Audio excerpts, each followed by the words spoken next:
Imagina, eu cheguei na CBN em 2002, era ano de eleição para presidente, tinha Copa do Mundo, eu nunca tinha trabalhado em rádio. Eu falei assim, meu Deus, se eu sobreviver esse ano, eu vou ficar muito tempo lá.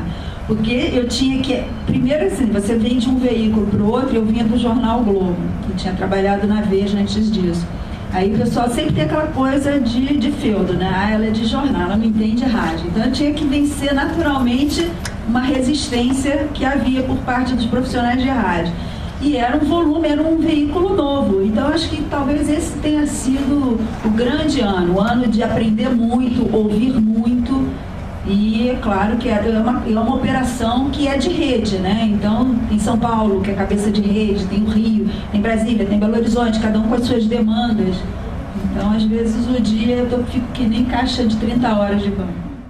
O mais difícil é você falar com um jornalista numa redação.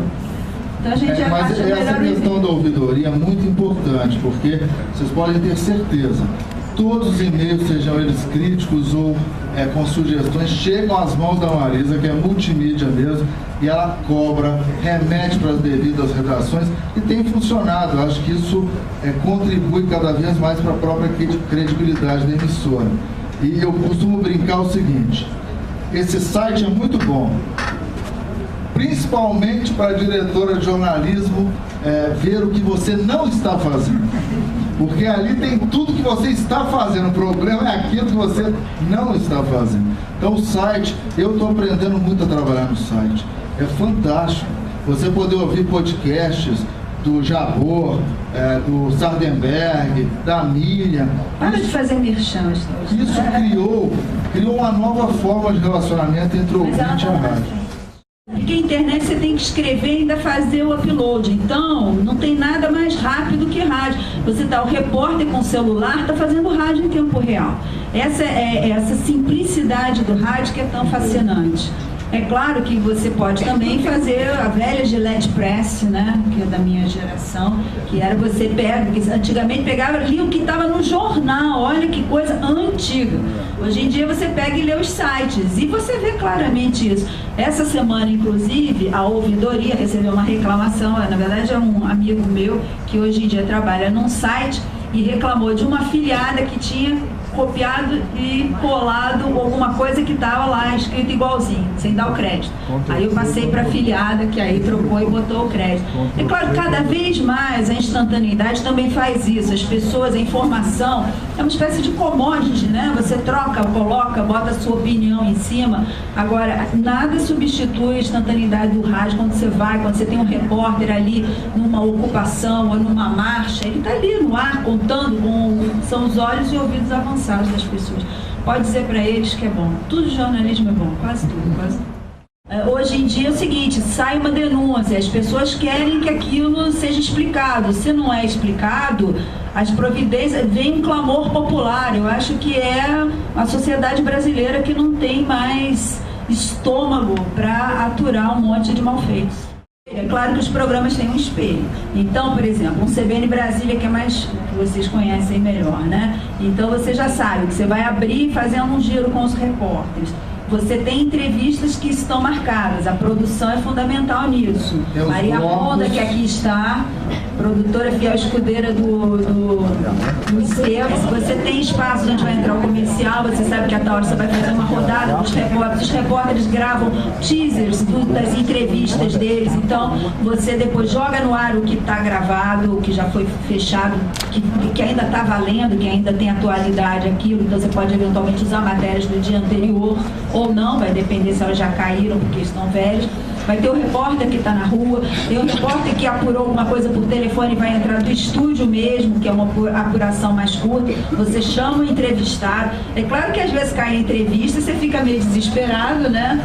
O Estevam, por isso que ele não quer câmera, porque aí ele caiu a entrevista, como é que eu faço? Pega, chama aquilo, vai dar uma olhada, faz tem comentaristas também, né, que é uma forma também de você introduzir outros assuntos com especialistas que não são os repórteres.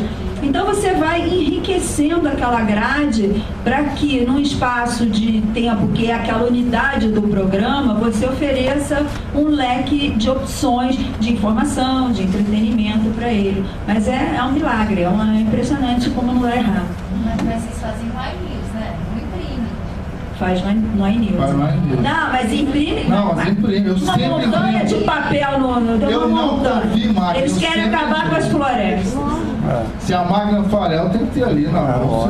Não, às vezes acontece, o repórter CBN, o redator escreve, manda para o estúdio e não chega. Principalmente porque hoje nós podemos confiar na SEB, ou não podemos. Na verdade, por exemplo, as redações de São Paulo e do Rio, elas funcionam 24 horas, né? Tem chefe de reportagem. A de São Paulo tem chefe de reportagem 24 horas, a do Rio não, o último chefe sai mais ou menos às 11, mas tem repórter de madrugada. Esse pessoal fica produzindo para a rede, às vezes para o local e às vezes para a rede. Brasília acaba mais ou menos umas 10 da noite, dependendo, se tiver CPI, vai em frente, etc e tal. Os repórteres apuram, quando depois que fazem as várias entradas ao longo do dia, e quando acabam a sua jornada, eles vão para a redação fechar as matérias, consolidar com aquilo que foi apurado.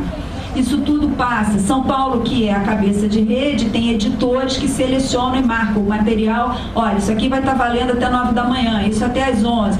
E aí fica esse ciclo contínuo. O pessoal da madrugada separa as sonoras. Então, é como se fosse um reloginho que não acaba nunca. O jornalismo, já inúmeras vezes o jornalismo como um todo, errou em episódios onde condenações foram feitas a priori. Às vezes não por exemplo, o exemplo que é que é a Pedra de Toque, que é o da escola base. Todos se fiaram no que não era também assim, um complô dos jornalistas, vamos acabar com os caras. Havia um delegado, era a autoridade constituída, só que era um louco, um boquirroto, e isso vai numa espécie de espiral. O ministro diz que o STF vai mostrar, vai caber a todos nós dar o espaço para que façamos o meia-culpa. A questão é que não é só o ministro, talvez não seja o problema do ex-ministro agora, Orlando Silva, mas todo um aparato do PCdoB no qual ele foi capturado. E aí, quanto é de culpa dele, pessoa, ou porque assim era o partido, esperava que todos agissem dessa forma? Vai ficar muito difícil também separar as coisas.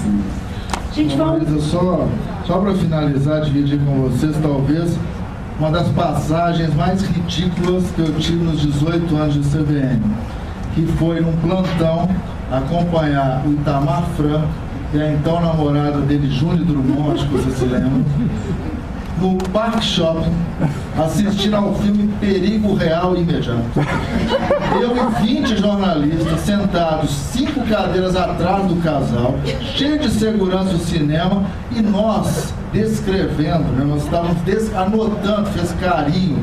Eu me senti numa revista de fofoca, mas aí é que tá, ele era o presidente da República, foi ao Parque Shopping, um feriado, assistir Perigo Real Imediato com a então namorada. Eu voltei para casa às 3 horas da manhã, e nós ficamos seguindo o casal por Brasília. Eles saíram 10 horas da noite e ele foi pro Alvorada, ficamos de plantão no Alvorada, e ele só voltou para casa, foi levado em casa, na Asa Norte, despediu da namorada. Isso não é ridículo? Fotógrafos, cinegrafistas, todos posicionados, esperando um beijo na boca, um beijo no rosto. E eu tive que retratar isso numa matéria. Então são situações inusitadas, você acaba passando, mas acaba se divertindo. Não, e é uma coisa engraçada, porque é uma coisa que provavelmente hoje, talvez a gente nem cobrisse, só para mostrar como isso muda, né? Com o tempo. É porque a Itamar era mercurial e tinha aquela coisa de namorada. E talvez hoje não despertasse tanto interesse. São assuntos que... depende, esse negócio, olha, a gente sempre se debruça sobre a questão da vida privada. O quanto você respeita a vida privada. É claro que todo mundo, quando é público, é uma figura pública, já abre mão de boa parte da sua vida privada. Mas até isso é uma discussão que talvez hoje as equipes não fossem seguir o presidente, não sei. Se a Dilma arranjar um namorado e for ao cinema, é uma discussão. Eu acho que o presidente... Não sei, vou pensar, hein? Presidente da República, com namorado em Brasília, infelizmente vai ser simples. Gente, muito obrigada, viu? Se vocês quiserem autógrafo, Estevão, uma coisa. A gente vai ficar sentadinho ali um pouco. Obrigadão mesmo. Obrigado, boa